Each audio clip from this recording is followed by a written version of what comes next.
Let L be the set of all straight line in a plane L1, 2 in a R1, R2 are defined as.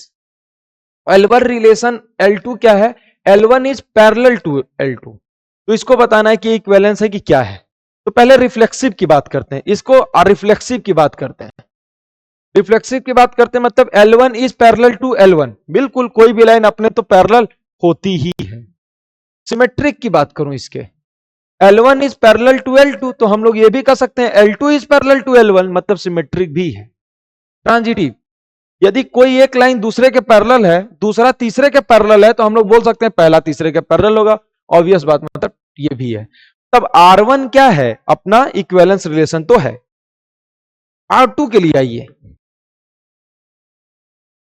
L1 is perpendicular to, पहले reflexive. Reflexive मतलब L1 is perpendicular to L1. कोई line अपने perpendicular थोड़ी होती है. ये तो reflexive ही नहीं रहा, तो इसके इक्विवेलेंस की तो बात ही भूल जाइए. ठीक, तो इक्विवेलेंस R1 R2 एंड तो नॉट सिमेट्रिक. देख लेते हैं सिमेट्रिक की बात करूं. कोई L1 परपेंडिकुलर टू L2 है, तो L2 L1 के परपेंडिकुलर. कोई एक लाइन दूसरे के परपेंडिकुलर है, तो दूसरा भी उसके परपेंडिकुलर है, तो सिमेट्रिक तो है. Transitive, L1 perpendicular to L2, L2 perpendicular to L2. कोई एक लाइन दूसरे के परपेंडिकुलर है, दूसरा तीसरे के परपेंडिकुलर है, तो हम लोग ये कह सकते हैं क्या कि पहला और तीसरा भी आपस में परपेंडिकुलर होंगे? हो भी सकता है, नहीं भी हो सकता है. बताइए, ये आपस में परपेंडिकुलर है. कोई भी एक 3D में मान लिया, चाहे 2D, ये 2D माना है ना, इन अ प्लेन. कोई एक प्लेन है, L with the set of all, कोई 3D में, तो दो परपेंडिकुलर है, तो दोनों आपस में परपेंडिकुलर हो भी सकते हैं, नहीं भी हो सकते हैं. तो ट्रांजिटिव के बारे में कोई आइडिया नहीं है.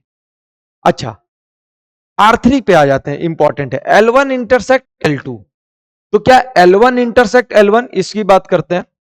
तो पहले रिफ्लेक्सिव की, क्या एक लाइन खुद का इंटरसेक्शन करती है? बिल्कुल, वो तो ओवरलैप ही कर जाती है, मतलब रिफ्लेक्सिव ट्रू है. सिमेट्रिक, यदि L1 इंटरसेक्ट L2 है, तो L2 भी इंटरसेक्ट L1 होगा, ट्रू है. तीसरा, L1 इंटरसेक्ट L2, मतलब एक लाइन दूसरे को कट कर रही है. L2 इंटरसेक्ट L3, तो हम लोग कह सकते हैं कि L1 L3 कट करेगा. नहीं, समझते हैं, ऐसे समझिए. कोई एक लाइन L1 है, यह L2 को कट कर रहा है, और L2 एक लाइन L3 है, उसको कट कर रहा है, तो हम लोग कह सकते हैं कि L1 L3 कट करेगा. कट कर भी सकता है, नहीं भी, जैसे मैं इस केस में पैरेलल बना दिया, L1 L3 कहां कट करेगा. तो ये ट्रांजिटिव हो भी सकता है, नहीं भी हो सकता है. तो बताइए आंसर क्या हो गया? RST. सिर्फ पहला ही इक्विवेलेंस रिलेशन है, R1 इज, बाकी में कोई ना कोई दिक्कत है.